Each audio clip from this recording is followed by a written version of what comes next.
Hey everybody, welcome to the official Game Driven YouTube channel.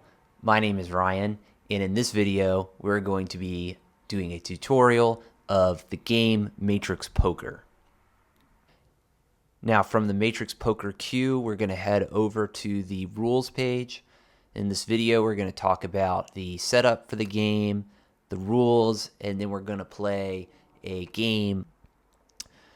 Now, the way you play is you have a 5x5 grid where you place cards as they're dealt to you from a deck. So you have a 54 card deck that includes jokers, and you have the random shuffle, and you see only one card at a time, so you don't get to see all the cards at once. You only see the cards as they're dealt, and you'll place them on the grid, trying to score as high a hand in each row, column, and diagonal for a total of 12 hands that you could score points. And you're going to fill up the entire grid, and then you'll submit your move, and then the opponent will get the same deal, same order of the cards that you just got, and they will try to outscore you, score a better 12 hands than you were able to score. As we could see from this picture of a game board, each hand is only scored once it's been completed. So, for example, this row has been given a score of 0 because it has 2 empty slots, and its score can't really be calculated yet. However, this row has been completed, and it's been given a score of 30 because this joker counts as a third queen, making this full hand a 3 of a kind. Now, the joker can count differently in this column. It doesn't have to be a queen. In fact, it's going to score, or it's going to count as whichever card will give the hand the highest score. If we scroll down, we'll find a table of all the possible kinds of hands. If you haven't played poker before and don't know the hands, this is a good place to look. It also tells you the score for each possible hand. If we scroll down further, we'll find the different variations of Matrix Poker. The two besides the standard version are No Joke and Trio. This is an example board of what Trio looks like, where each corner card has been removed. And instead of 12 5-card hands, you have 6 5-card hands and 6 3-card hands. Now, the 3-card hands have their own scoring rules because obviously you can't score a regular straight or a regular flush. Instead, you have the small straight, which is 3 continuous ranks, or a small flush, 3 of the same suit. You can't score these in regular 5-card hands, but you can score them for 3-card hands. The other variation, No Joke, is exactly the same as the standard variation, except without jokers. Let's make a move in a standard game of Matrix Poker.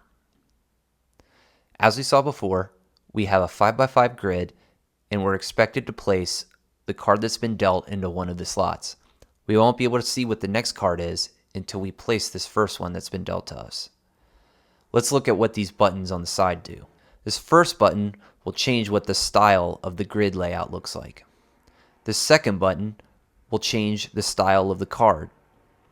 The third button will toggle Auto Dealer. When Auto Dealer is on, when you click a spot, it will automatically deal the next card. You have to be careful with this because once you place a card and submit and reveal the next card, you can't go back and change where you place the last card. I can demonstrate with the Queen of Hearts. It is now stuck in this spot. We'll turn the auto dealer off for a second.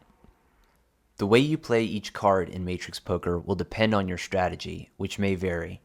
A simple strategy I try is to get a flush in every single column and to get a 3 or 4 of a kind in each row.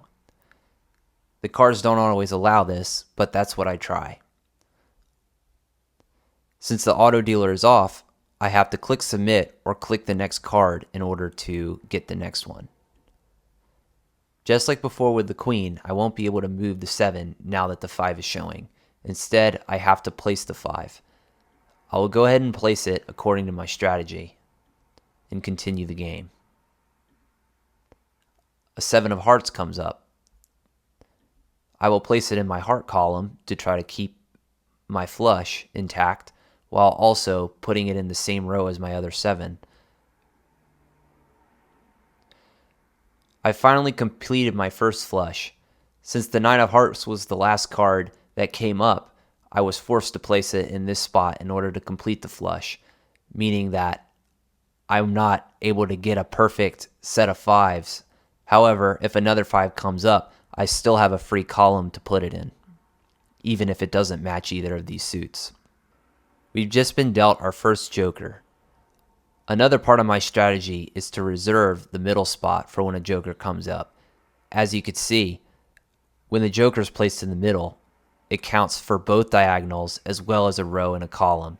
This is the most times that a single card can count, and so it's good to save it for a joker. After placing my last card, I can now see the final value of each of my hands as well as my total score. As you could see, my strategy didn't work out exactly the way I planned. I was only able to get a flush in 3 of the columns and wasn't able to get 3 or 4 of a kind in any except 1 of the rows. Luckily, I was able to score a straight across one of the diagonals, but I think that these cards, if played differently, could score a much higher total. Now that we're done, let's press submit and allow our opponent to take his turn. That's going to wrap up this tutorial video. If you have any more questions, feel free to consult the rules page. You can also leave a comment on this video or on our message board at GameDriven.com. Have fun in all your games, and we'll see you next time.